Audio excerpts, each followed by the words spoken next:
Hi, I'm Kristen Amdahl. It's really important to me to cook homemade, delicious food that's quick, not very expensive, and healthy for my family. Tonight I want to show you how I like to use miso soup. It's a lot easier than you may think. It's only a couple of ingredients, and I'm going to show you my twist on it. Normally, miso soup is made with hot water. I've got 4 cups here. Going to add 4 tablespoons of miso paste.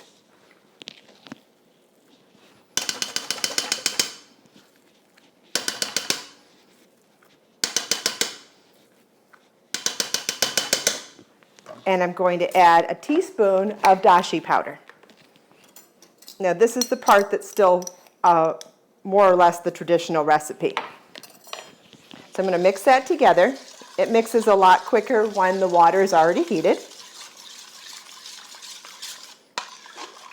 Now traditionally with miso soup you would add tofu at this point. That's not a practical ingredient in my family, so what we like to do is add frozen dumplings.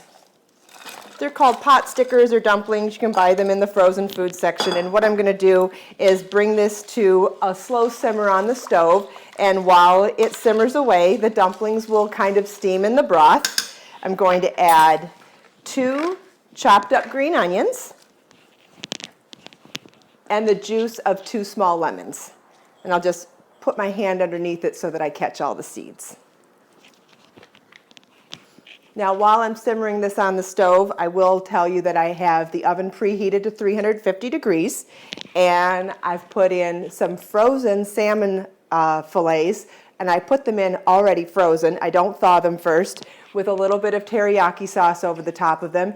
And while this simmers on the stove and the salmon cooks in the oven, I'm going to make a salad and toss the dressing. I'll show you how to do that, and by the time 20 minutes or so is up, all of our dinner will be ready.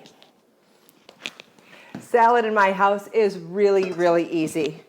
Arugula is our favorite green, so I'm going to put a whole bunch of it into a large bowl, a much bigger bowl than the amount you're using so that you have room to toss your dressing. We're going to add some balsamic vinegar, and I'm guessing this is about 3 tablespoons. I'm just going to drizzle it over the top. Generally speaking, when you're making homemade salad dressings, you use 1 part vinegar to 2 parts oil. We're not really big on oily dressings, so I do about 1 to 1. So if I use 3 tablespoons of vinegar, I'm going to use 3 tablespoons of oil. And I'm just watching it as I go and making sure they look evenly placed on the top. I add a little bit of Himalayan pink sea salt, and we're just going to toss it up.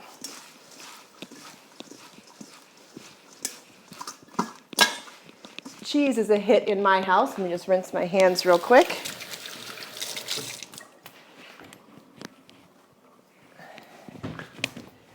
Cheese is always a big deal in my house, so I usually sprinkle a little bit over the top just to make everyone happy.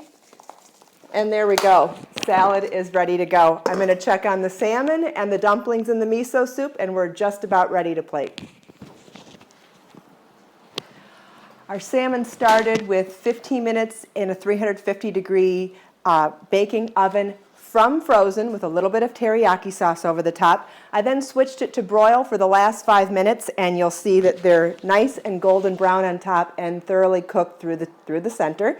And while we're doing that, I will check on our dumplings steaming in the miso broth.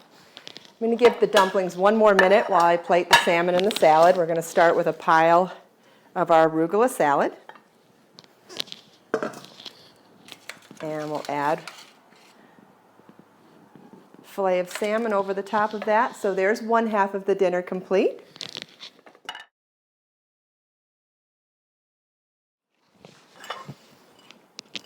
And here's the miso broth with steamed dumplings. I like to add sesame oil to most Asian dishes that I make, but because it's really, really expensive and you don't want it to get heated, I usually wait till after the dish is completely done, and then I drizzle a very tiny bit over the actual bowl of food. At this point, you could add a little hot sauce or a little more lemon, but basically, the dinner is complete.